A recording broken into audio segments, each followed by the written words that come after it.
Hapon po sa ating lahat.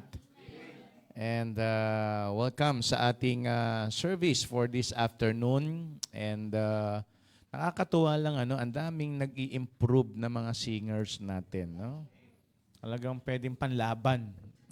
Siguro pwede kayong pambakbakan sa wrestling, boxing. Okay, so hindi, nakakatuwa lang. Kasi kaninang umaga, nakalimutan ko lang sabihin, baka pwedeng kumanta ulit yung dalawang grupo.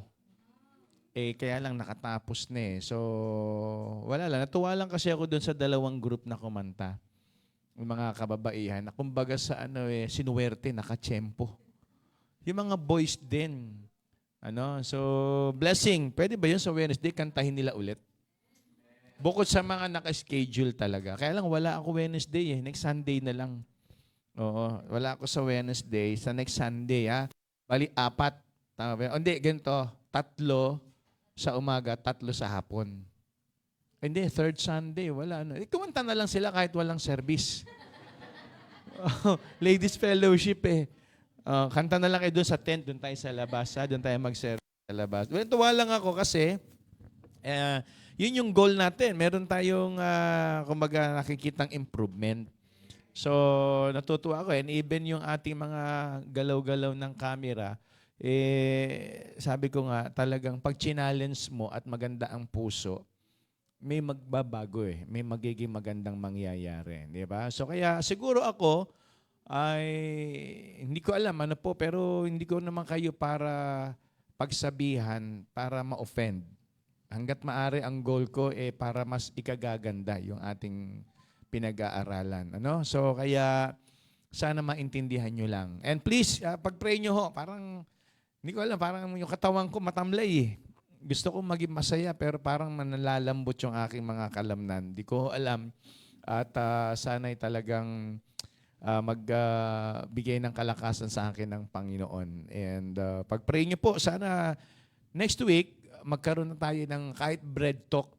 Kahit nasa ibang lugar ako, ma-accomplish ko pa rin yung morning natin na meron tayong pinag-aaralan.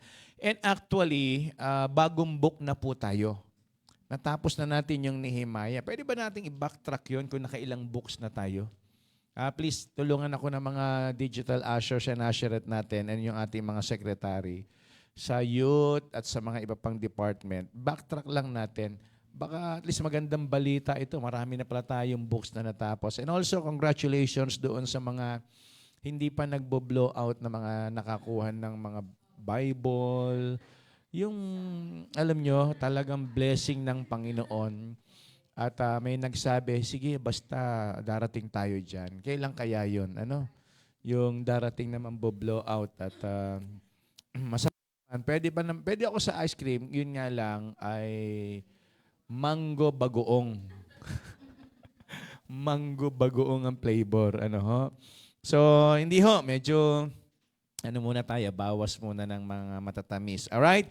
So, ito po continuation ng ating pinag-aaralan about leadership. Like what I said, ay ang leadership, hindi naman yan ibinibigay kasi dahil magaling tayo. Ang leadership yan, pinagkakatiwala sa atin ng Panginoon. So, hindi ako naging pastor kasi magaling ako. Hindi ako nandito kasi mas higit ako sa inyo. Nandito ako dahil tumugon lang ako sa panawagan ng Panginoon. Binigyan niya ako ng opportunity na makita yung sarili ko na nagli-lead. And I believe, and I do believe, na bawat isa rin po sa atin ay tinawag at pinili ng Diyos para mag-lead. Kumbaga, ipakita natin na tayo po ay maging God's instrument. Sa buhay natin, makita yung kamay ng Diyos. So, pray muna tayo bago tayo magtuloy-tuloy. Lord, samahan mo po kami sa aming gagawing pag-aaralan. And please, Lord, bigyan mo po kami ng divine wisdom at patuloy ka pong magturo, kumilos sa amin pong kalagitnaan. Sa po namin tinitiwala, Panginoon, ang aming mga papag-aaralan. Tunay po na ito'y maging blessing para po sa amin. Umuwi kaming busog at pinagpala. Kaya Panginoon, sa po namin ipinagkakatiwala ang oras na ito. Samahan po nawa kami ng banal na Espiritu. Ito po ang aming panalangin sa pangalan po ni Kristo Jesus. Amen. Okay, so nasa number 3 tayo. Tapos na yung number 3. Yung God to bless. Tama? Yung number 3, ito yung tapos na. Babalikan lang natin just for the review kasi may reflection to. Okay? Sabi rito, without God, a leader can do nothing of real value. Jesus declared in John 15:15. Please get your Bible and we will read verse number 15. At ito po, sabi po ng talata, in John 15, verse number 15, again, tayo po ay pinili. Gamitin natin salitang pinili, tinawag, o kung ano pa man ang ating interpretasyon doon kung nasaan tayo ngayon. Pero naniniwala ako, sino man sa atin na nagagamit ng Panginoon, yan dahil po sa tayo ay binigyan ng Diyos ng chance, opportunity para tayo ay makapag-minister. Parang ganito sa buhay natin, naniniwala ko, meron tayong tinatawag na peak ng ating karir. So hanggat malakas, hanggat pwede tayo, yung ibinibigay ng Diyos na chances, i-grab natin. Because hindi natin alam kung hanggang saan tayo at hanggang kailan tayo able na gawin yung ibinibigay sa atin ng Panginoon na pagkakataon. Hindi ho kasi porket bata, matagal pa. Naintindihan po ninyo? Hindi kasi porket bata, kumbaga, mahaba pa yung ating pwedeng maging kalakasan. Well, hindi natin alam So, kumbaga, yung pagkakataon na kung ito na yung peak ng career natin, parang ganito sa edad natin, alam nyo ba kung saan kayo talaga magmamature? At sa edad nyo, alam nyo ba kung saan talaga kayo mapupunta doon sa peak ng inyong career sa buhay? So, meaning, pag tayo binigyan na ng Diyos sa maagang pagkakataon, ng pagkakataong magamit, gamitin na natin. Huwag na natin palampasin kasi bata pa naman ako. May susunod. Hindi ho natin alam ang bukas. Sabi nga ng Bible, boast not thyself of tomorrow. Hindi tayo sure. Tama po ba? Kaya nga, sabi ng John chapter 15, verse number 15, I am the vine, ye are the branches, he that abideth in me, and I in him, the same bringeth forth much fruit, for without me you can do nothing. Ang pagiging great leader or yung pagiging magaling sa termino ng mundo na pagiging leader, naniniwala ako, ang kinikilala natin dapat dyan ay ang Panginoon. Because without Him, wala ho tayong magagawa. Tandaan niyo, sabi ko nga, ang talino ng mundo, kayang higitan yan ng nasa mundo rin. Lahat ng magaling sa mundo, isipin niyo na, malalampasan din niya ng iba. Ang daming mga nag-a-arise, ang daming mga, kumbaga, nakaabang na gusto ring maging sikat at magpakita ng kanilang galing. Tama ba ko? Isipin niyo marami tayong mga magagaling na singer, pero mas dumami ang mas magagaling na singer ngayon. So, ibig ko sabihin, parang, ano ba yun? 15-15. 5 ba? Sorry. 15-15 na nakalagay. Kaya pala kayo nagkakagulo. So, mali yung sinabi ko or mali yung nakasulat dito. Eto talaga, 15-5 dapat. Oo. So, lumagpas kami ng 10. So, pasensya na po. Ibalik nyo sa amin yung 10. May sukli pa kami. Sorry po, binasa ko lang po ito. Kasi naman nang gumawa nito, may kasalanan po siya. Umami na lang at magpaliwanag sa korte mamaya. Okay, so sabi po ng Bible, I am the vine. Sabi rito, and you are the branches. Like what I said, maraming mga nag-a-arise na magagaling at maraming nakatago. Di ba? Yung mga tinatawag na sleeping giant. Pagdating sa kantahan, marami mas magaling pa ngayon. Hindi lang nakikita pa. Hindi lang nadidiscover. Sa pag-arte, marami mga galing umarte. Hindi lang nabibigyan ng chance. Kasi nga, ang dami pang mga nasa front line. Naintindihan po ninyo? Pag nawala na yon, lalabas na yung mga bago. So anong ibig ko pong sabihin? Kung talino at galing lang ng mundo, marami yan sa labas. Pero pagdating sa usapin ng ministry, ang ginagamit ng Diyos, hindi nga magaling. Ang ginagamit ng Diyos, yung nakadepende sa Panginoon. Yung nagtitiwala sa Kanya na yung Kanyang gawin, dahil sa Panginoon na gumagawa sa kanyang buhay. Kasi ang gusto ng Panginoon, kanya yung glory. Tama po ba? Ang gusto ng Panginoon, sa kanya ibigay yung honor. So, paano gagamitin ng Diyos yung isang taong nagmamagaling na kaya niya kayang gawin ng isang magandang bagay kasi magaling siya? Hindi ibibigay sa Diyos ang glory. Kukunin ng tao yun. Tama po ba ako? O kaya nga, lagi nating iisipin, ano man ang ma-accomplish natin, ma-achieve natin sa buhay, lagi nating isipin dahil sa biyaya lang ng Panginoon. Saan man tayo paratingin ng Panginoon, saan man tayo umabot sa karir natin, sa ginagawa natin, palakpakan man tayo ng maraming tao, humanga sa atin, purihin pa rin ang Panginoon. Parang all glory belongs to God. Tandaan natin lagi. Kaya nga ito yung paalala, for without me, you can do nothing. Parang ganito utang natin sa Panginoon, yung tayo ay nagagamit. Tama po ba? Utang natin sa Panginoon kung tayo ay natututo. Lagi kong pinapaalala sa mga workers, sabi ko, lagi nating pasalamatan ng Panginoon kasi saan tayo dinampot ng Diyos. Para magsuot tayo ng mga ganitong damit, para mabuhay tayo ng ganito, para respetuhin at pakinggan tayo ng mga tao. Sino ba tayo noon? Saan ba tayo nanggaling? Sabi ko nga kay Preacher Christian, di ba? Sabi sa niya, saan mo napulot si Brother Gab?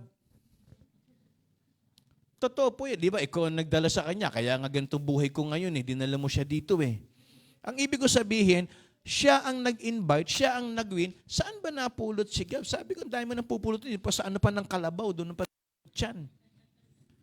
Totoo po, wala naman tayong kwenta talaga. Lahat po tayo, minsan nagkakatawanan tayo, pero ang totoo, sabi ko nga kay Brother Gab, malaking blessing sa buhay niya na napunta siya sa church. Alam niyo kung bakit? Nawalan siya ng magulang pero dumami magulang niya dito. Ang palad nito, kahapon, dumarating sa akin, kada balik dito, Pastor, may blessing po ako.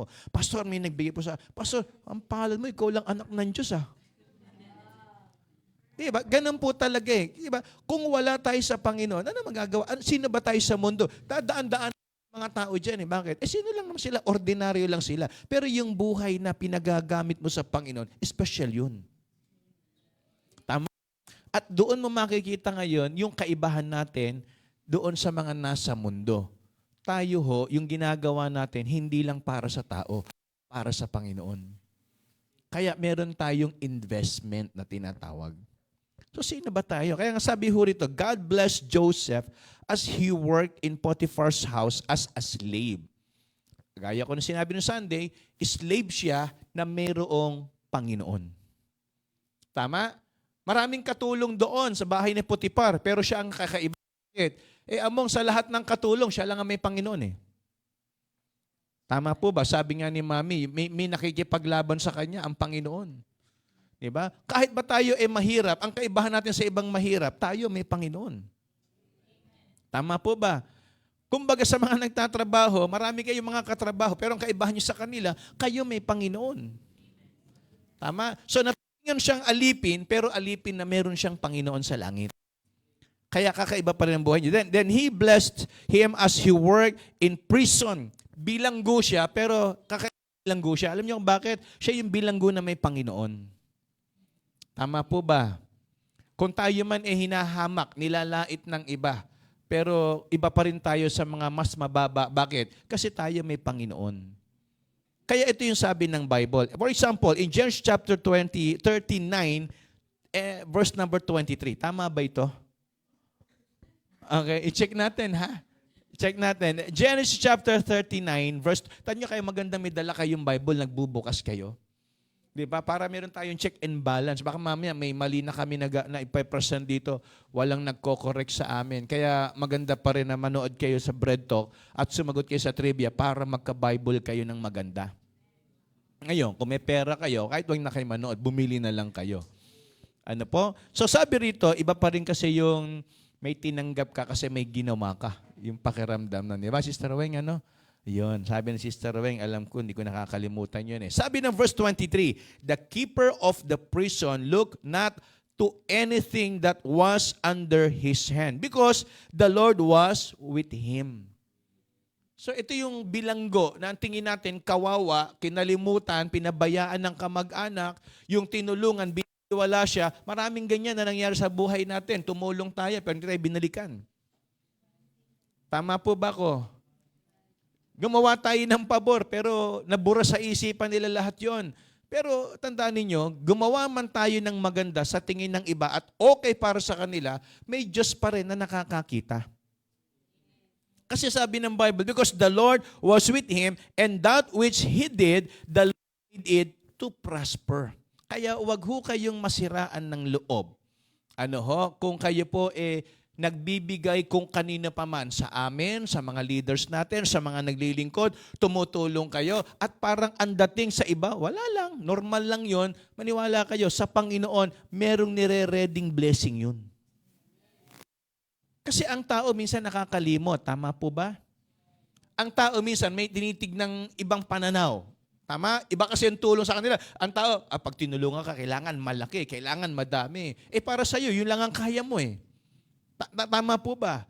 So, parang para ma-appreciate, ang quality natin, kailangan mamahalin, kailangan maganda, kailangan ganito. So, yun ang standard natin. Pero sa harapan ng Panginoon, kahit 2 beles lang yan, kahit 10 piso lang yan, dahil yan ang kakayanan mo at yan ang kapasidad mo, hindi maliit yan sa Panginoon. Maliit sa taong tinulungan mo, pero sa mata ng Diyos, malaki yan. Bakit? Ikaw ang nagbigay dyan, lad eh. Tama? Ano binigay nung lad? Ilang isda? 2, 5 tinapay. Magkano lang yun? Hello po. Magkano lang naman yung 2 tinapay tsaka 5 pirasong isda? Pero kung ang nagbigay, lad, mayaman nyo. Kumbaga, malaki na yun para sa lad. Tama po ba? Nagkakaintindi tayo. Pero kung ang nagbigay nun, milyonaryo, alangan sa kanya yun. Pero ang nagbigay, batang musmus eh. Di ba? Para bang sabihin mo kay Sunny, Sunny, akin na lang yung biscuit mo. Nung binigay sa iyo yung biscuit, biscuit lang. Bata yun eh. Tama? Para sa bata, malaki na yun. Masarap na sa kanya yun. Pero sa atin, biscuit lang eh. Naintindihan niyo po ibig kong sabihin? Yung nagbigay kasi, kaya nga, pagdating sa ministry ng pagbibigay o sa mga gagawin, ang tignan nyo, Diyos at sarili nyo. Huwag yung paggagawaan natin. Kasi ang Panginoon ang nakakakita ng puso natin. Tandaan niyo palagi yan. Pwedeng maliit sa tingin ng tao, pero sa harapan ng Diyos, malaki yan. Yung widow woman na naghulog ng 2 beles, magkano lang yun? Yung 2 mites? Magkano lang yun? Baka 200 lang yun o 10 piso isa nun. Pero para sa Panginoon, nakuha yung kanyang attention, yun ang kanyang lahat eh. Tama po? Kaya yun yung bagay na magandang ituro natin sa sarili natin. If you're on God's side, you can't lose. Tama? Ito yung reflection siya sabi siya, tapos na kanina, are you willing to pay the price to accomplish your dream? Wala naman kasing pangarap na ibinigay lang, ito yung pangarap mo, sa'yo na to. Walang ganun. Lahat yan pinagsusumikapan. Amen? Hindi pwedeng gusto mo yung isang bagay na ibibigay lang sa'yo. Sabi ko nga yung mga estudyante, huwag niyo ako mapagkamali kasi mine-mentor kayo mga estudyante natin. Gusto ko makatapos Gusto ko maganda yung kanilang maging direksyon ng hindi lang nag-aral na nakatapos, kundi nag-aral na nakatapos, nakasama ang Panginoon. Kasi iba yung success na may Panginoon ka, tama? Hindi lang yung gumraduate ka. Sana gumraduate ka, thankful ka kasi sinamahan ka ng Panginoon. Kaya nga di ba, yearly yan ang gagawin natin. Ipagpe-pray natin lahat ng estudyante.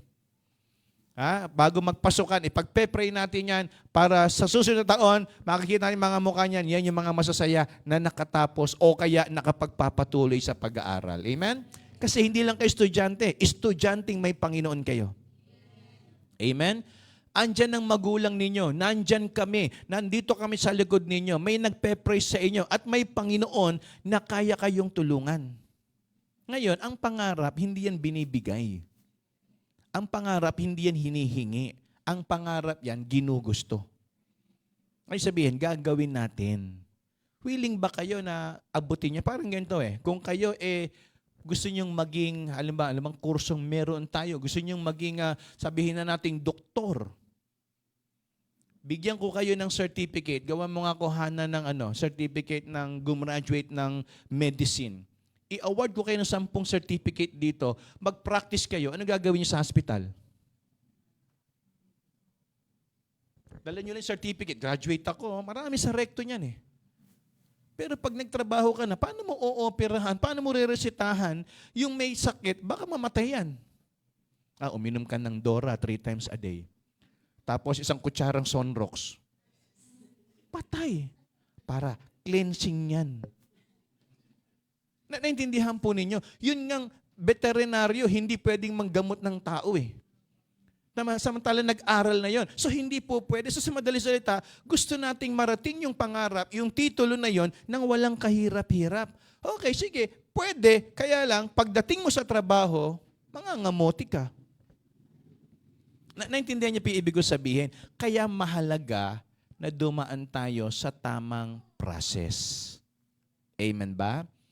Kaya hindi ho tayo pwedeng magiging magaling sa mata ng Panginoon nang gusto lang natin. Pangarap ko yan eh. Kung totoong pangarap mo yan, gawin mo. Kung totoong gusto mo yan, nandiyan ang Panginoon, tutulungan tayo. Tama po ba? Masama bang mag-aral? Masama bang maghangad na makatapos? Tingin ko hindi. Tingin ko, tutulungan tayo ng Panginoon. Isama lang natin siya.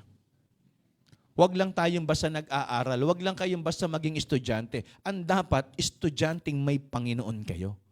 Na hindi nawawalan ng pag-asa sa hirap ng pag-aaral. Tama? Nakakaya eh. Yung mga unbeliever, gagraduate. Yung Kristiyano, hindi gagraduate.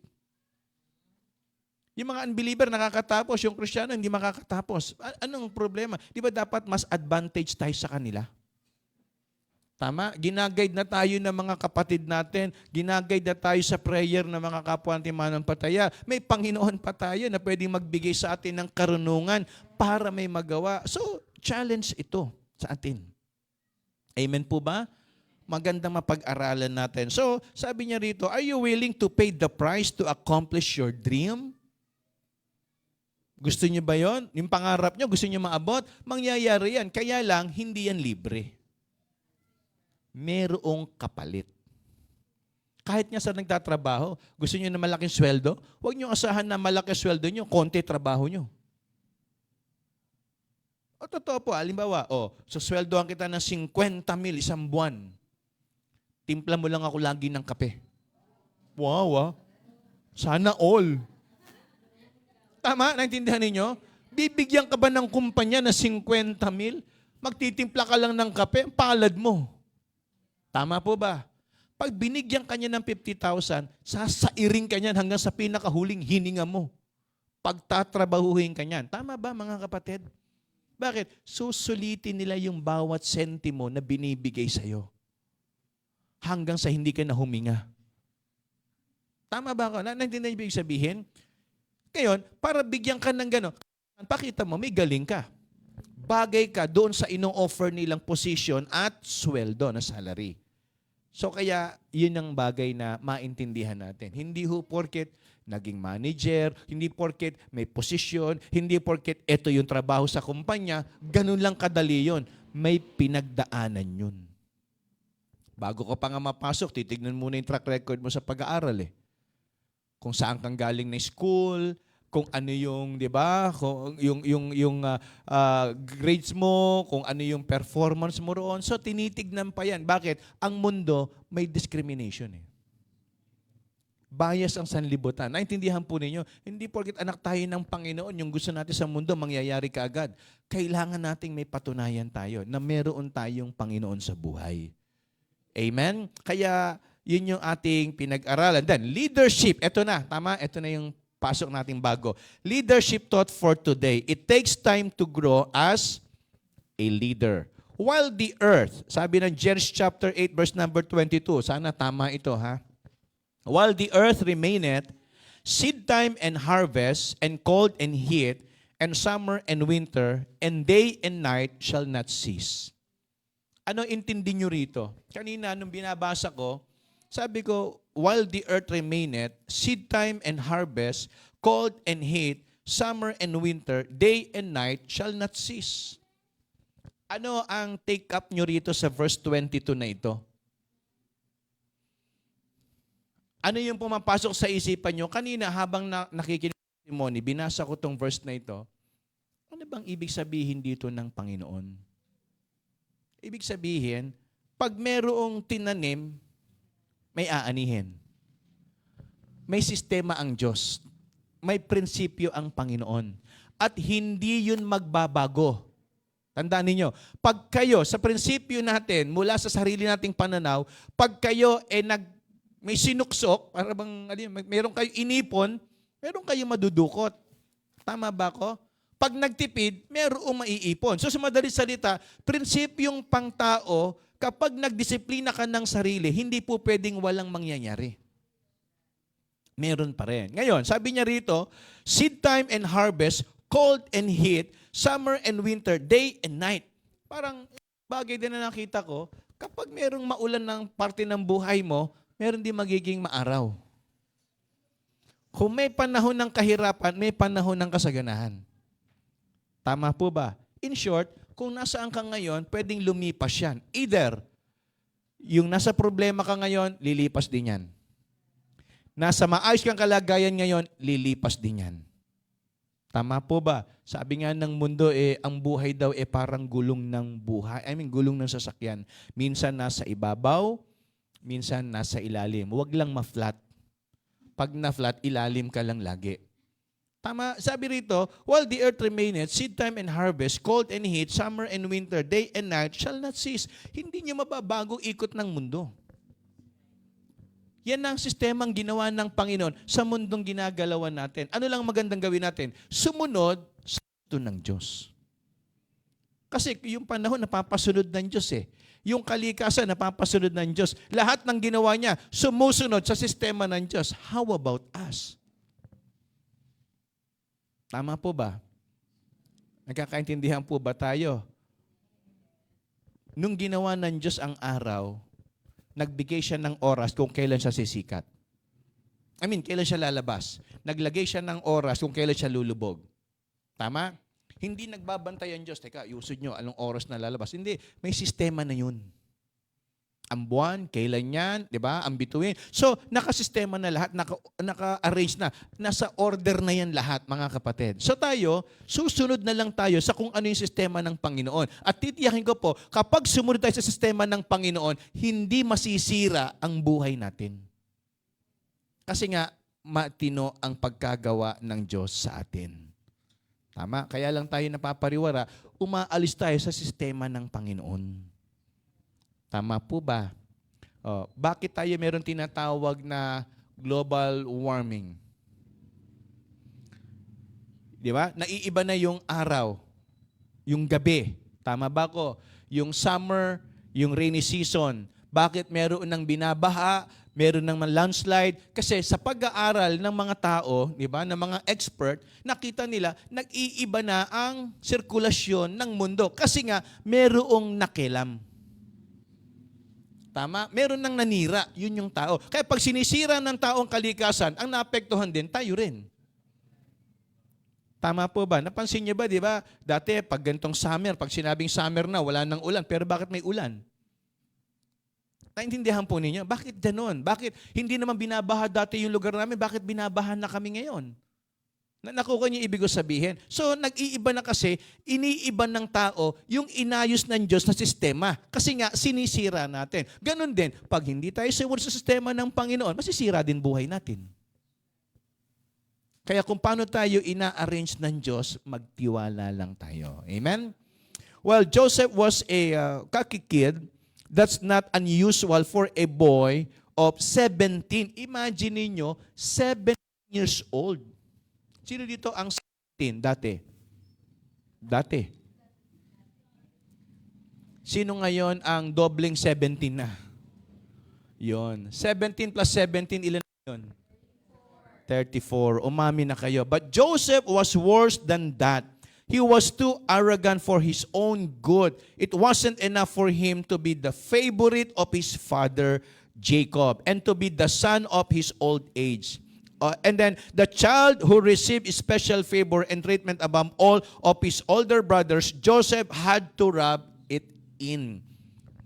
Pwede ba yun? Naintindihan niya mga kapatid? Para bang gusto kong maging paborito ko, pero hindi naman ito parang alam tawag doon, wini-wish lang. Na nakuha niyo ibig kong sabihin? Pag tinignan niyo, sabi ng Bible, when God gave Joseph a dream revealing that he would one day become the leader of his family, not only of his 11 brothers, but also of his parents, Joseph, thoughtlessly told everyone about it. Pag yun kinuwento ninyo, ano magiging reaksyon ng iba? Sa palagay lang ninyo. Halimbawa, kwento mo yan sa kuya mo. Ano mangyayari? Kwento mo yan sa older brother mo. Kuya, aalipinin ko raw kayo. Ako raw ang magiging leader ninyo. Sa palagay niya, matutuwa. Ano? Ulitin mo yung sinasabi mo. Lapit ka nga rito. Ako gagawin mong utosan. Ikaw yung magiging leader namin. Sa palagay ninyo, ganun lang kadali tatanggapin yun? Hindi eh. Sabi ng Bible, twice his father rebuked him, his brothers wanted revenge, and they got it. Ang problema, hindi naman si Joseph ang naglagay sa sarili niya ron, ang Panginoon.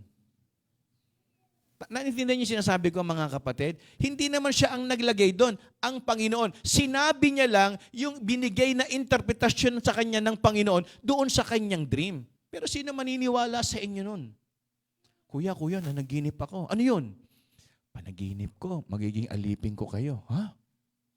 Lumapit ka nga rito. Ulitin mo ang sinabi mo. Sa palagay niya, maniniwala yung mga hindi. Tama po ba ako, mga kapatid? Hindi mangyayari yun. Joseph and the 4 phases of leadership growth. Tandaan niyo his early age, kaya nga mapalad yung mga bata pa lang nasa church na, ang laki ng chance nyo na magamit talaga kayo ng Panginoon. Huwag nyo lang sayangin. Tama? Si Joseph, ang bata pa niya, niready na ng Panginoon sa isang napakalaking responsibilidad. Napakalaking pribilehiyo. You know why? Early in his life, Joseph's skill at working with people was weak. Worse, he lacked experience, wisdom, and humanity. Three qualities that can be gained only with the passage of time. If you look Joseph's life, you can see how time and experience contributed to his daily leadership development as he went through the following 4 phases. Tingnan nyo. Paano siya tinrain ng Panginoon? Ano ba ang trabaho niya? Kung natatandaan niyo, sabi ko, anong ginagawa niya regularly?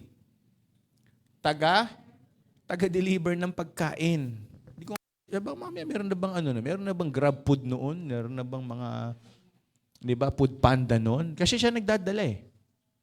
Tama? Yun ang ginagawa niya. And then, ito pa, tagadala ka na nga lang, kinukwento mo pa, aalipinin mo sila.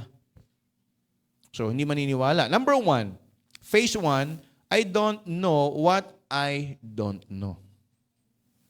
Alam niyo ba yun, yung hindi niyo alam? Sa palagay niyo, alam niyo ba yun yung hindi niyo alam? Hindi ano? Sabi rito, everyone starts out in a state of ignorance. Kahit kami, nung napunta kami sa church, di ko alam kung anong ibig sabihin ng pagpapastor. Hindi ko alam kung anong ibig sabihin ng magsiserve. Basta ang alam ko lang, maglilinis kami ng church. Yun na yun. Ang tawag na pala roon, service sa Panginoon. Kasi nag-start ako dyan na taga-map, taga-linis, taga-bunot, taga-floor wax. Kasi yung church namin sa Blessed Hope, parang 3 ganito, na kulay red yung semento. Alam niyo ba yun, yung kulay red na semento? Lalampasuhan mo muna yon, mamap mo, tapos ang map noon, walang map na may tangkay. Mano-mano, kakamayin mo yun talaga. 3 ganito. Mamapin mo muna, tapos pagkatuyo, lalagyan mo ng floor wax na red. Kasi red cement kami. Parang kulay na itong kahoy na ito. Red cement yan. Tapos, pag natuyo na yung floor wax, ano susunod? Bubunutin mo yon. Ang bunot niyan, hindi yung machine ha. Ganun yan. Talagang tulo pa. Sipul mo, uhog mo, labas dyan. Totoo po. Dati naka-red din to. Tama ba ako? Naka-red din to eh. Nung ito, ganyan kami. Mo muna, then pag floor wax. Pagka-floor wax, amoy na amoy mo yung floor wax. Parang amoy gaas sa loob. Tapos pakikintabin mo ng tapos biglang papasok lang yung mga tao na walang pakundangan. Naintindihan po ninyo? So, imagine, 3 ganito. Ako lang ang unang worker. 3 ang CR namin sa Hope. 3 lilinisin kong CR. Ganito laki, 3. Ang upuan namin, hindi ganyang plastic. Inabot niyo ba yun? Sinabot nun? Nang inabot niyo, mami, inabot mo? Yung upuan na napakabigat na mahabang pansimbahan. Ang tawag doon yung pew. Okay? So, pag magpa-floor wax ka, mama, bubuhatin mo yun isa-isa. Ang haba niyan. Isipin nyo, ang dami nun, iaangat mo. Kaya, banat talaga, buto namin nun eh. So isipin nyo, lawak niyan, mag-isa ko, then sige, hindi ko alam kung anong ibig sabihin nun. Ang sabi ng pastor ko, ang tawag dyan, pagsaserve sa Panginoon. Wala naman bayad yun eh. Tama po ba? Pero masaya ko nun at nakikita ko na yun masarap gawin kasi nga paglilingkod pala yun sa Panginoon. Tama? Kaya sabi rito, si Joseph, di niya rin alam ano yung nangyayari sa buhay niya. Nung nasa Panginoon ako, hindi ko rin alam kung ano nangyayari sa akin. Tapos, dinala ko ni pastor sa Bible School, mag-aaral na raw ako. Yun pala, doon na pala ako punta na magpapastor ako. Hindi ko alam, na nagsuko ako ng buhay, yun pala yun. So sabi rito, everyone starts out in a state of ignorance. Lahat tayo, zero knowledge. Wala tayong alam. Lord, bakit ako na-save? Ano bang meron sa akin? Ano bang gagawin mo sa akin? Anong plano mo?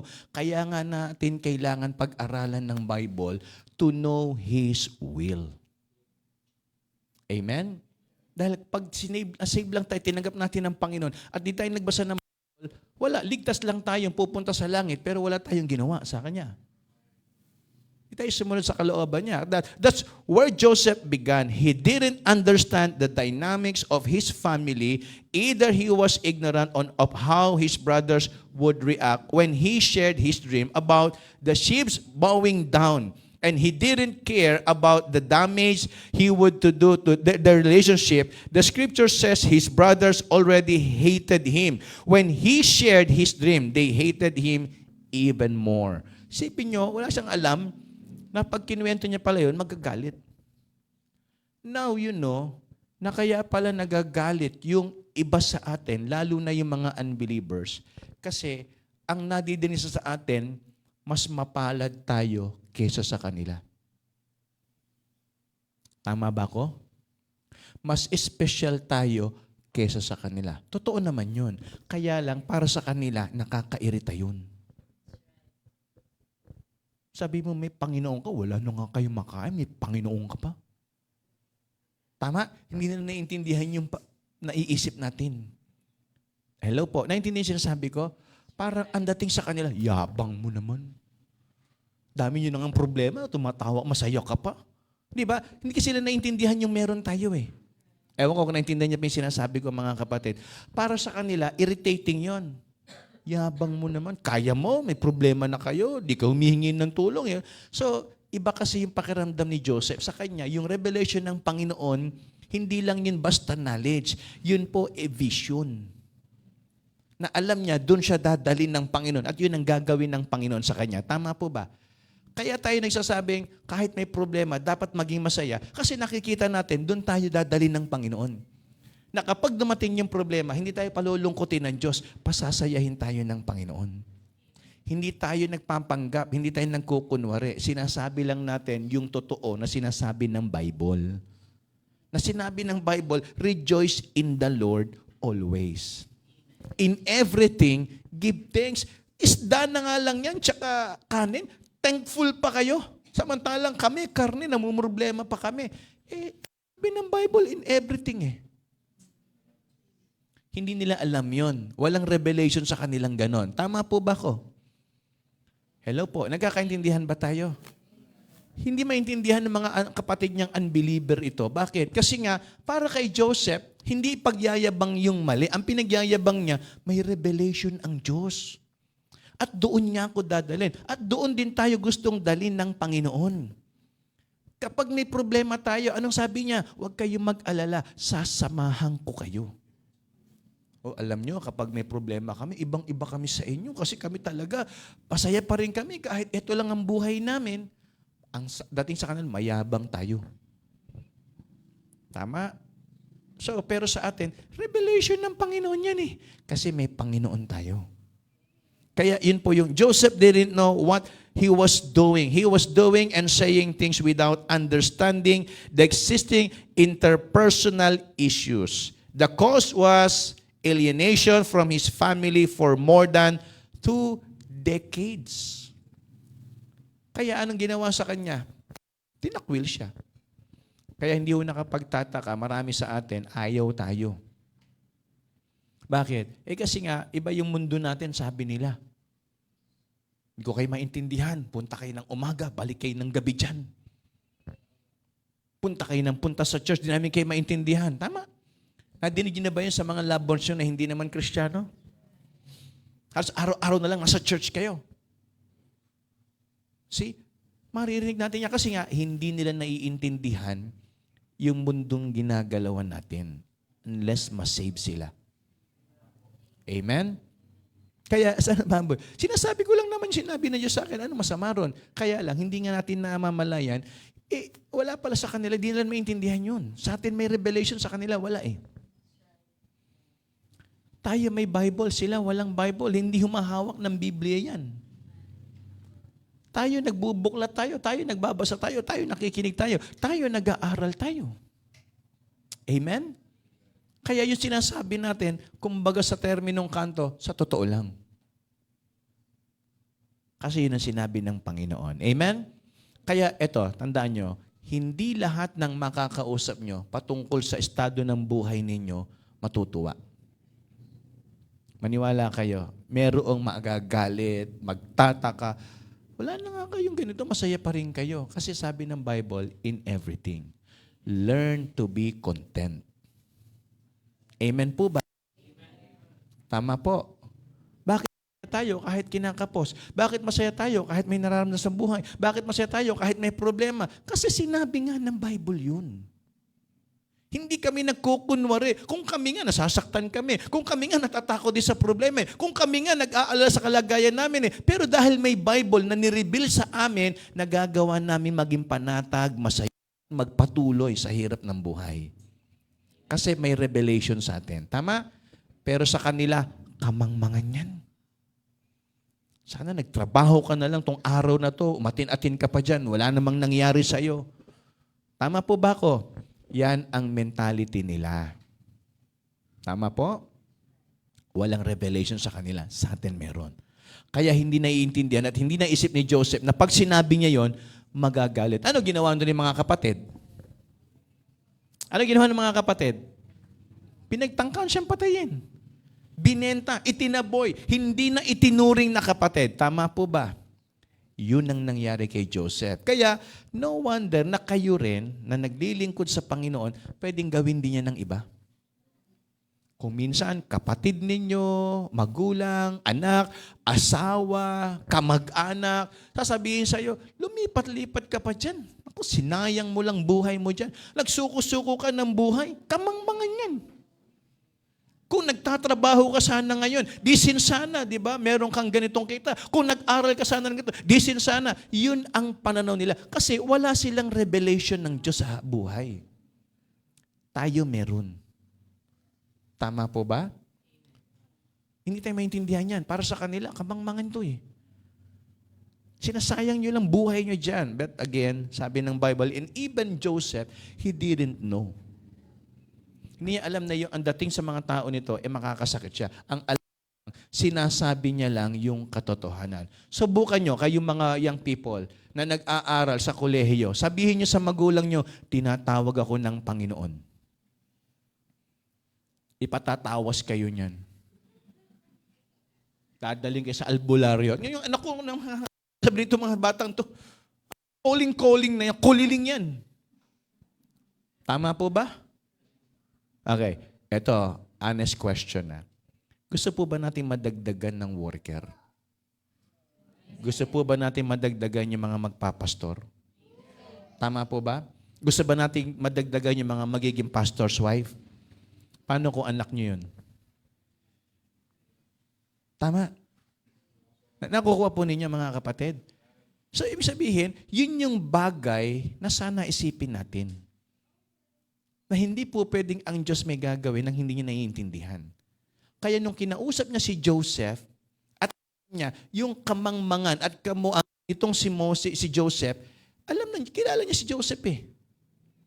Pwede bang nireveal ng Panginoon yan? Tingin ko, ito, ano to. Siya ang ginamit ng Diyos as His spokesperson para sabihin sa mga kapatid niya, may Diyos ka. Para sabihin mo sa mga kapatid mo, may Diyos na gagawa sa buhay mo. Amen? Kaya kung minsan ginagamit ng Diyos yung kaanuhan natin eh, yung kahinaan natin para ma-reveal yung kalakasan ng Diyos. Yung power ng Panginoon. Amen? Phase number 2, I know what I didn't know. Okay, tama ba dyan? Baka mali eh. Sige nga. Sabi rito, it took a life-changing incident to arrest Joseph's intention and start him on the road to change. Okay. Kayo po ba, meron ba kayong gustong baguhin sa buhay ninyo? Yun matanong ko lang, bago ko ituloy. Kung kayo bibigyan ng Diyos ng chance na may baguhin sa sarili ninyo o sa buhay ninyo, ano yun? Halimbawa lang, kung bibigyan kayo ng chance ng Panginoon na may baguhin sa buhay ninyo, sa sarili ninyo, meron ba kayong gustong baguhin? Tama ba ako? Naalala niyo yung tanong ko noon nung nagme-mentoring tayo, tinanong ko kayo, ano ba yung gusto nating balikan? Kung ibabalik tayo ng Panginoon sa pagiging elementary ba yun? High school ba yung tinanong ko noon? Basta ibabalik tayo ng 15 years ba or 10 years? Basta pabalik. Ano yung aayusin natin? Naalala nyo, naging tanong ko yata sa inyo nung nakaraan eh. Isang beses. 15 years, pabalik? Sim ba yun or ano? Kung kayo ibabalik sa 15 years old, ano yung aayusin nyo at gagawin nyo? Tama ba ako? Lahat tayo. Ginawa ko rin yan sa camp eh. Sa Eastern Samar. Salita ko nun, speaker ako. Sabi ko sa mga young people doon, kung kayo ipapayagan na bumalik sa edad na ganito, ano ang aayusin nyo? Sabi di ba mga pastor, alam mo pastor, ako ang dami kong aayusin. Kung babalik ako ron, ito ang una kong gagawin. Tama? Kasi nakita na natin yung nangyari. Naintindihan niyo ibig sabihin? So, ang gusto ko lang itanong dito, kung may babaguhin sa atin ang Panginoon at bibigyan tayo ng chance, ano yung gusto niyong baguhin? Sa palagay ninyo, baguhin ko yung ugali. Baguhin ko yung pinili kong karir. Tama? O kaya, baguhin ko lahat na nasa paligid ko. O kaya, baguhin ko yung, alam niyo, marami tayong pwedeng baguhin, kaya lang, wala na tayo ron. Ang babaguhin ng Diyos, hindi yung kahapon. Ang babaguhin ng Diyos, yung ngayon. Tama? Ngayon, eto na yung chance. Gusto tayong baguhin ng Diyos. Ano yung ipababago mo ngayon? You know, si Joseph, hindi siya pinasok sa isang known school. Hindi sa isang malaking university. Tinuruan siya ng Panginoon sa balon na walang tubig. Walang kausap, walang kasama, siya lang mag-isa. Dinala siya ng Panginoon sa kulungan para matuto. Ano ang nakikita niyong unang tinuro sa kanya ng Panginoon? Galing ng pagsasalita? Definitely hindi. Wala nga siyang kausap eh. Tama po ba? Anong unang tinuro sa kanya ng Panginoon doon? Bakit siya dinala roon? Anong unang tinuro ng Panginoon? Sa palagay ninyo. Naisip niyo ba yun? Doon siya dinala eh. Wala siyang kausap. Wala siyang kasama. Binenta siya. Pagdating doon, yun ang naging kalagayan niya. Nakulong pa siya. Lahat ng yon, proseso at paraan ng Diyos para turuan si Joseph. Ano ang unang tinuro sa kanya ng Panginoon? Magbasa? Magsulat? Sumukat ng mga structure? Sa palagay ninyo? Mag-painting? Mag-compute? Walang ganun. Ang unang tinuruan sa kanya, karakter. Huwag kang lumaban at magrebelde. Sa lahat ng mararanasan mo, huwag kang gaganti. Vengeance is mine. Tama. Ang tao, ang nature natin, pag inaapi, lalaban. Tama po ba? Kaya ang sabi ng Panginoon, pag sinampal ka sa kanan, bigay mo yung kaliwa. Sino na sample? Tatawag tayo ng isang ano. Yung sinampal ka na rito, bigay mo pa. Parang di ata makatwiran yun. Naintindihan niyo po? Kasi nga, ang nature natin, lagi palaban. Ipagtanggol ang sarili. Tama? Okay. Naalala niyo, sabi ng Bible, but God meant it unto good. Ginawan niyo ko ng masama, pero para sa inyo, masama yon. Pero para sa akin, hindi. Alam niyo kung bakit? Paraan ng Diyos yun para ilagay ako dito. Naintindihan niyo yung ibig sabihin? So, ang unang hinuhubog sa atin ng Diyos, kung bakit tayo dumadaan sa apoy, sa lubak-lubak na sitwasyon ng buhay natin, is our character. Pag kayo na ang leader, ano gagawin nyo? Sige, bigyan ko kayo ng chance. Kung kayo ang magiging presidente ng ating bansa, ano ang unang-unang gusto nyong baguhin sa sistema natin? Sabi ko nga pag ako naging presidente, lahat ng mga magrereklamong mahirap, ipapapatay ko.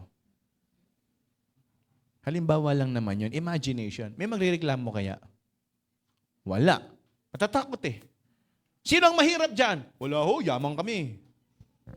Biro lang naman yun. Kumbaga, imagination lang. So, sabihin, babaguhin mo yung sistema. Pero para tandaan niyo mga kapatid, attitude natin ng binabantayan ng Diyos. Kasi Joseph, bago siya gawing leader, minold muna siya. Okay, nagkaroon ng famine, nagkaroon ng opportunity. Ano ang ginawa niya? Gumanti sa mga kapatid, tinulungan. Pinakain. Itinuring pa rin kapatid. Tama? Saan sa tinuruan ng Panginoon ng ganung ugali? Sa balon. Sa kulungan. Sa kamay ng taong hindi siya tinrato ng tama. Hello po. Tama po ba?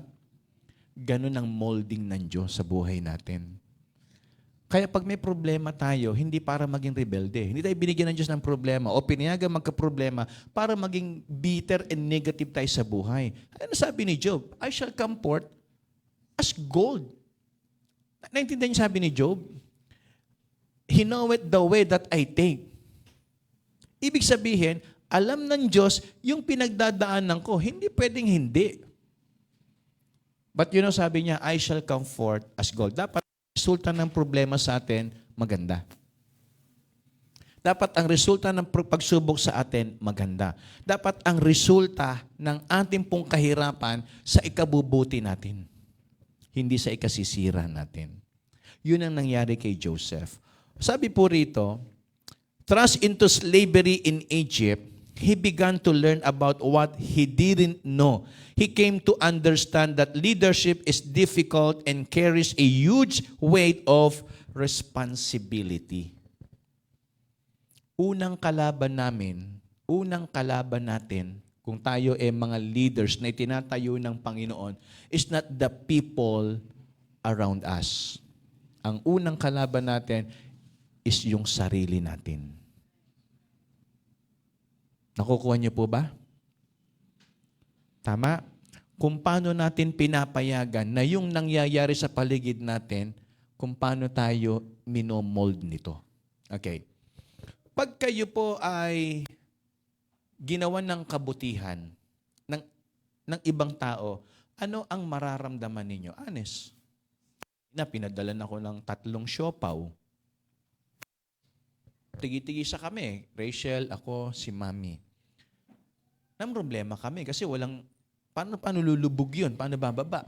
Sabi ko, problema to 3, tigitiis tayo. Lulunukin ba natin to ng laway lang? Sabi ni Richard Del, Pastor, para po sa inyo, Brad, baka naman habang sa daan, binanatan mo yung drinks namin. Diba? Totoo ba to? Ano ba to? Pamintuan ba to? Ano ba to? O panghingi ng tawad, o kaya nakikipag-areglo kayo sa akin, ano ba to? Peace offering ba ito? Sabi niya, hindi po, sa inyo po talaga yan, bigay po yan sa inyo. Talaga Sabi ko, thank you. Okay. Pag binigyan tayo, ano mararamdaman natin? Masaya. Tama. Sino ba tayo para bigyan ng gano'n? Hindi naman tayo anak ni inampon, di ba? So, iba yung inampon talaga. Ampon, masarap yung pinakakain eh. Kami naman, di kami ampon. Kaya, bigyan ko na kayo ng clue. Paampon na kayo. Di ba? Naghahanap pa sila ng mga karagdagan. Okay. So, ano ibig sabihin? Pag ginawan tayo ng mabuti, initial reaction natin, masaya. Tama po ba? Gusto nating magpasalamat. Hello? Naintindihan mo siya sabi ko? Ngayon, kapag ang ginawa sa atin masama, ano ang reaction natin? Sa gumawa sa atin, magagalit, natural.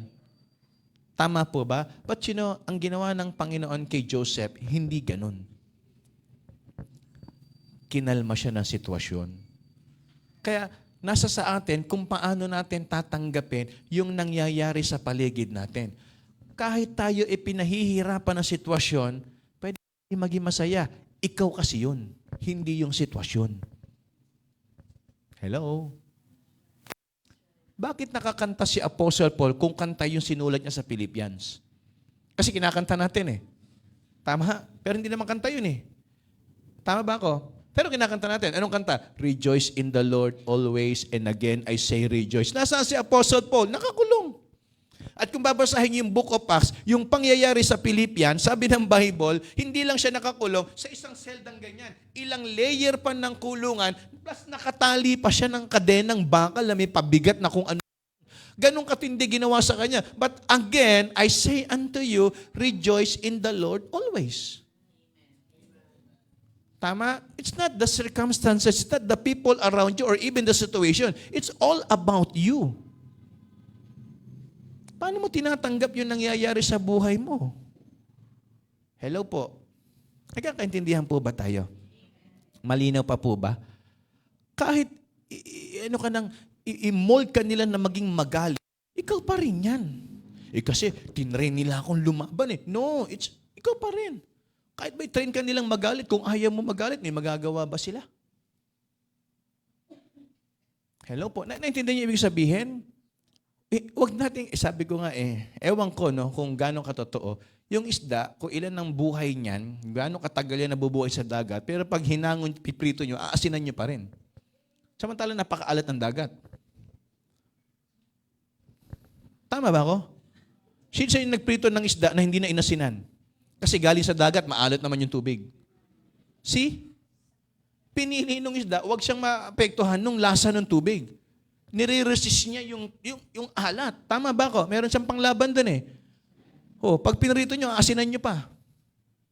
Pag inihaw nyo, aasinan nyo pa rin. Tama ba ako? So, hindi siya pumayag na ma-absorb niya kung ano yan sa paligid. So, tayo rin, attitude natin yun. Kahit ba binubuli tayo sa labas, huwag kang magpabuli. Sabi nga ng Bible, kahit i-discourage ka at isuring ka ng iba, kung ayaw mong payagan silang matisod kanila, hindi yun mangyayari. Kasi ikaw yun. Tama? Kahit sabihin ka pa nila ng lahat ng kapintasan, ikaw na yung pinakapangit sa buong mundo, sabihin na sa iyong ganun. So what?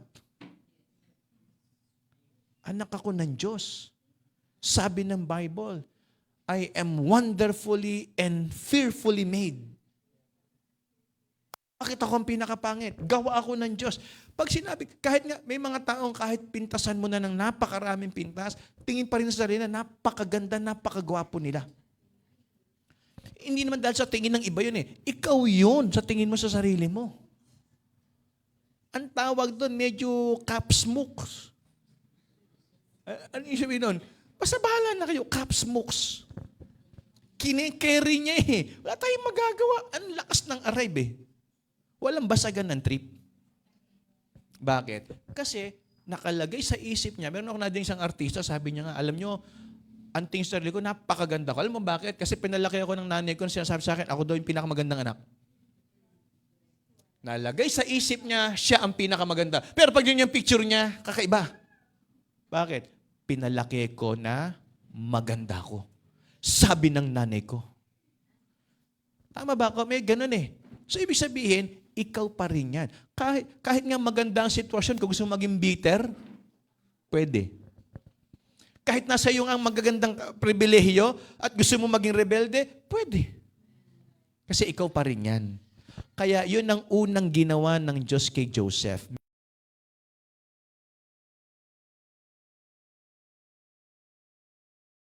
Diyan ka sa kulungan, kakalimutan ka nila, huwag ka magrereklamo. Makinig ka lang sa akin. Na kung saan tayo dinadala ng Panginoon, sunod lang tayo kasi hinahasa tayo ng Diyos dyan. Amen? Over the years, Joseph experienced betrayal. And he received lessons in human nature, relationships, and leadership. The process molded his character. He developed patience and humility. And he began to recognize that God was his source of blessing and power. You're in a place na parang wala ka mapupunta at makakausap. Saan ka pupunta? Kung yan balon, saan ka titingin? Sa taas lang, wala sa paligid. Tama? Wala ka makikita sa dingding ng balon, kundi sa taas ka lang makakakita ng liwanag. Wala sa paligid mo. So ano tinuro sa kanya? Magkaroon ka ng humility.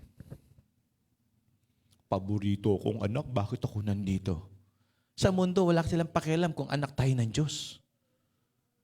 Sa mundo, wala silang pakialam kung Kristiyano tayo. Kahit nga ako pag nasa mundo, pastor yan, okay, pastor, okay lang sa kanila. Kami po yung mga preacher kami, preacher, okay. Kasi ang mundo may tinitignan. Tama? Ang mundo, meron pong pinipili at may sinisino. Sa harapan ng Diyos, special tayo. Pero sa mundo, huwag niyo hanapin yun. Hindi ganun ang trato sa atin. Hindi ganun ang pagbibigay ng importansya sa atin. Iba ang tinitignan ng mundo sa buhay ng tao. Pag mayaman, maraming kaibigan. Pag sikat, maraming kaibigan. Tama? Pag wala, bahala ka dyan. Mag-isa ka lang. So, ibig sabihin, ito yung ginawa ng Panginoon sa kanya. Alright, last na po ito. Phase 3. I grow and know and it starts to show. Sabi rito, leaders who show great skill when opportunity presents itself to do so only because they paid the price to prepare for that opportunity.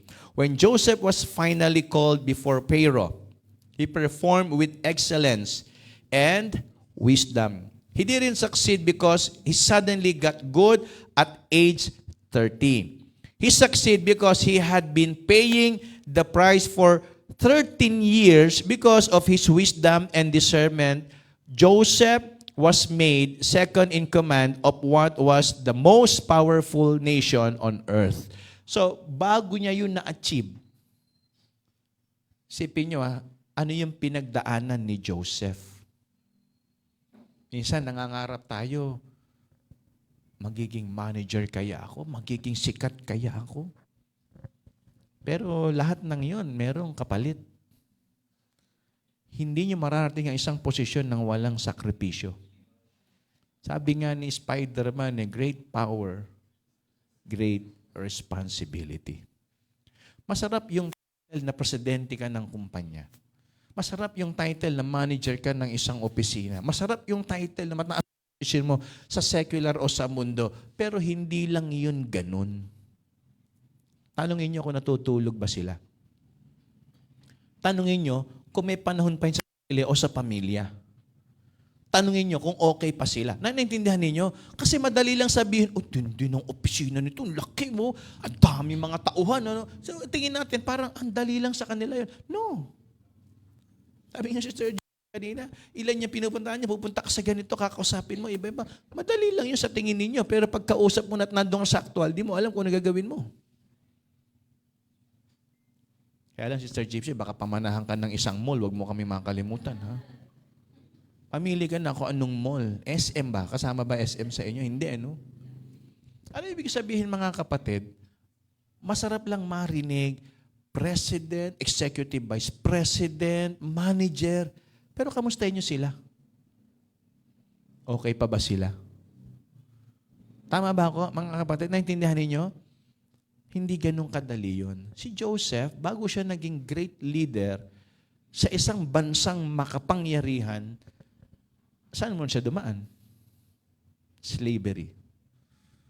Threat. Tama? Inalienate. kinalimutan, kinulong, etc. Lahat. Meron akong napanood isang interview ng vlogger na napakayaman na ngayon. Marami namang vlogger talaga. Okay? Napakayaman.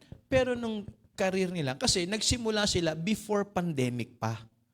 Nung before pandemic, yung mga vlog-vlog na yan, hindi pa masyadong kumiklik. Kailan sila nagkaroon ng opportunity? Nung marami namatay. Nung maraming namatay, marami nagkaroon ng ikinabuhay. Tama? Ang dami mga, kumbaga, online na yumaman. Pero para yumaman sila, ang daming nagsakripisyo. Kung hindi nagka-pandemic, hindi mag-aaray siyang ganyan. Siguro kung meron man sisikat sa pagbablog, baka hindi ganung kabilis ang nangyari. Talagang, bakit? Busy ang tao sa labas eh. Tama ba ako? Kailan natin na-appreciate yung Facebook? Kailan natin na-appreciate yung online ministry? Nung dumating yung pandemic. Tama po ba ako? Hello po. Di ba? Before, naalala ko noon, skeptic pa yung mga ibang pastor sa mga Facebook. No, sa devil yan. Di ba? Gano'n ang kaaway yan. Ini-invade yung privacy mo, nagiging public yung buhay mo, etc. Blah, blah, blah. May mga ganun pang mga seminars na ginagawa noon. But now, ano masasabi nila ngayon? Kailangan natin yun kasi walang way para makapag-present ng Bible. Kinailangan natin ng social media. Yun ang sabi niya, nakikita ng mga tao ngayon, nagkakamal kami ng milyon-milyon, pero hindi nila alam pinagdaanan namin noon nung nagsisimula. And even in business, hindi naman kagad yumaman yan eh. Dumaan muna yan sa mabigat na pagsubok. Yung uubusin na yung kapital mo, yung PC mo, halos mabaliw ka na, saan ka kukuha ng pantustos, pero nakasurvive. Ang nakita niya, uy, umasenso. Ang ganda ng kumpanya. Ano na lang natin yung ganda. Pero natin nakita yung pinagdaanan. Tama po ba? Kakaintindihan po tayo? Hindi tayo mapupunta sa magandang kalagayan nang hindi tayo dadaan sa sakripisyo. Tandaan niyo yan. Lahat ng gugustuhin nating maganda, may proseso. Gusto kong bumili ng sasakyan. Kaya ko yan, makakabili ko. Oo, pero hindi yan basta mabibili mo lang ng ganun. Dadaan ko sa proseso. Tsaka kukuha ng pambayad. Tama po ba ako? Naintindihan nyo? Bibili ako ng malaking mansyon. Napaka-redundant, ano? Malaki na, mansyon pa. Naintindihan niyo po? Sabi ko, ba yung malit natin bahay natin malinis, mansyon pa gusto natin. Okay. Kapag lumalaki ang pangarap, lumalaki ang sakripisyo. Okay. Ilang bumbilya meron sa bahay ninyo? Magkano renta nyo? Magkano ang bill nyo ng kuryente? Pag nagpalaki pa kayo, doblehin nyo yan. Tama? May mga churches nga, ang kuryente, 60,000. Kuryente pa lang. Bakit? Sa dami ng ilaw, sa lalaki ng mga aircon. Tama? Gusto natin ng malaki. Dito lang, baka maputulan na tayo. Hello? Nakukuha po ninyo? Nagkakaintindihan po ba tayo? Kaya kapag ginusto mo yung malaki, ihanda mo yung sarili mo. Hindi po pwedeng gusto mo lang. Kailangan ibagay mo yung sarili mo at kakayanan mo sa ginugusto mo. Madaling bumili ng sasakyan kung wala kang parking, sakit ng ulo. Tama ba? Saan mo ilalagay? Maya't maya, gigising ka. Sasakyan ko, nasaan na? Tama. Madaling bumili ng sasakyan, pero paano magbibili ka na ng 4 na gulong pag nasira? Papalit ng ng langis, palit ng pireno, palit ng ganito, baterya, etc. Madali yun. Pero paano mo siya i-maintain? Dapat ibabagay mo yung sarili mo sa ginugusto mo. Hindi pwedeng gusto ko ng ganito, pero wala kang ginagawa. Layaw yun, hindi kailangan. Tama po ba? Kakaintindihan tayo. So, dinaan si Joseph sa tamang proseso. Kaya kapag dinadala tayo ng Panginoon sa ganon, sunod tayo. Amen? Sunod. So, yan po ang sabi. And he didn't succeed because he suddenly got good at age 30. No. He succeeded because he had been paying the price for how many years? 13 years. Tama ba ako? Hindi po pwedeng tumama sa loto. ang normal, dadaan tayo sa proseso. Magtanong kayo sa mga nakagraduate. Nakagraduate pa sila dahil lakwatsa lang ng lakwatsa? Hindi. Aral. Tama? Yung mga nagtatrabaho ngayon, tanong nyo, kaya ba silang pagtatrabaho? Kasi talagang kayang-kaya nila? Hindi. Tinitiis nila. Tama? Baka akala nyo pag holiday, estudyante lang masaya. Pati nagtatrabaho rin. Tama ba ako? Umamin na kayo. Kung mga nagtatrabaho, ay salamat. Tapos tatawag yung boss mo. Hindi nga eh. Tama ba ako? Sabihin, kasi nga, sa lahat ng ginagawa natin, wala namang madali. Kung akala ng anak, mahirap maging anak, mahirap din maging magulang. Nagkakaintindihan po ba tayo? Pag kayo nagpamilya, lifetime responsibility, lifetime commitment na yan sa family. Habang buhay ka nang magpapalaki ng anak, habang buhay ka nang mag-aaruga, tama po ba? Sa Pilipinas pa naman, pati apo, sakop. Tama ba ko? Diba? Sa Pilipinas, ganoon eh. Dati, sa ibang bansa, pag 18 years ka na, bahala ka na sa buhay mo. Malaya ka na. Sa atin, ultimo, sa tuhod, na kay lola.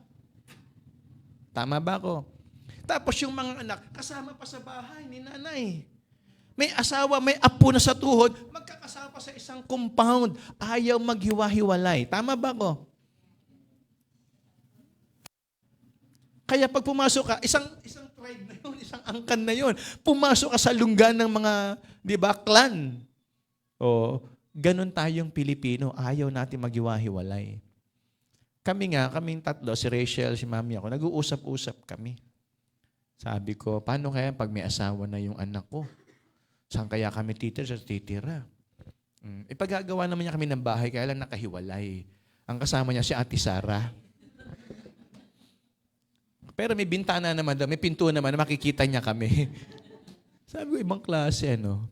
So imagine niyo, di ba, ganun tayo, ayaw natin maghiwa-hiwalay. Hanggat maaari, magkakasama pa rin tayo. Tama po ba ko? Hanggat maaari. So ano sabi ng Bible? In 13 years, dumaan si Joseph sa hindi niya naiintindi ang situation. Ano ang kasalanan ni Joseph? Bakit siya itinapon at ibinenta? Anong kasalanan niya? Simple lang. Paborito kasi siya at sinabi niya lang yung sinabi ng Diyos sa kanya. Mali ba yun? Tama? Kaya lang, ang perception ng mga tao sa kanya, mali. Pero ang tingin natin, parang masama yung mga kapatid. Tama ba ko? Sa intindihan sa kwento, masama itong mga kapatid ito eh. Salbahe. Pero preparation nga ng Diyos yun. Kaya huwag kayong magalit sa mga taong binuli kayo. Huwag kayong magalit sa mga taong ginudge kayo nang wala kayong marating, pero nagpatuloy kayo. Bakit? Magpasalamat kayo sa kanila kasi challenge nila kayo. Tama. Kaya pag mayroong mga taong hinahamak tayo, walang mararating yan. Patunayan natin, may Diyos tayo eh. Kaya natin. Amen? Tama po ba? Kaya natin. Kung kinaya ni Joseph, kaya rin natin. Mangarap tayo. Libre lang yon. Amen? Okay. Nung pinag-aaralan ko to, sabi ko, ang gusto ko itanong sa pinaka-ending nitong lesson, eto. Kung libre ang mangarap, ano ang pangarap mo kapag natutunan mo yung buhay ni Joseph? Gusto mo bang maging great leader? Gusto mo maging successful sa buhay? Gusto mo maging fulfilled? Simple lang. Sundin mo yung dinaanan ni Joseph. Mangyayari yon. Walang magic sa tagumpay. Walang hocus-pocus sa success ng buhay. Tama ba ako? Naintindihan niyo sabi ko? Kung gusto niyo maging successful, walang magic, walang fairy. Nasa Bible na yung tagumpay. This book of the law shall not depart out of your mouth. Tama. Hindi na nakakalito. Mag-aral ka ng Bible. Sundin mo yan. Observe to do. Meditate the Word of God. Amen? Yun na yun. Magtatagumpay ka na. Kaya walang magic, walang secret ni-reveal na ng Diyos. Kaya kung gusto nyo maging matagumpay, wag lang yung gusto ninyo at kakayanan nyo. Sundin nyo yung sinasabi ng Diyos. Magiging successful tayo. Amen? Kaya nga sana sa gabing ito, meron tayong natutunan kahit papano. Manalangin po tayo. Panginoon, salamat po sa aming naging pag-aaral ngayong gabi, sa karunungan, at maging sa paggawa ng banal na Espiritu. Pagpalain mo po, Panginoon, ang lahat ng nakinig sa aming pong pinag-aralan at tunay po na kami po ay gabayan mo hanggang sa maabot namin yung perfect will mo para sa aming mga buhay.